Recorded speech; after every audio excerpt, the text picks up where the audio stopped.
That's my setup there, and even before I could get my camcorder set up, there's a beautiful perch. What a cracker, eh? As you can see, I've got a bit of water behind me. That's not the local canal, it's a reservoir, 100 acres, and brilliant this morning. Within 5 minutes had that perch. Then I've been filming there, and if you want to find out what I'm using in terms of bite alarms and hangers and so on, then read the article.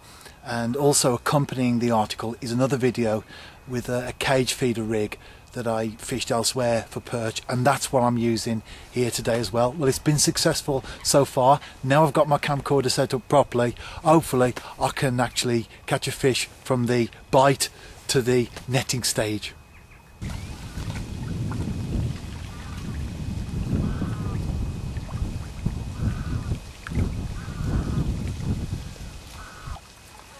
Well, I've just had a little rise on the hanger and I've got a perch on.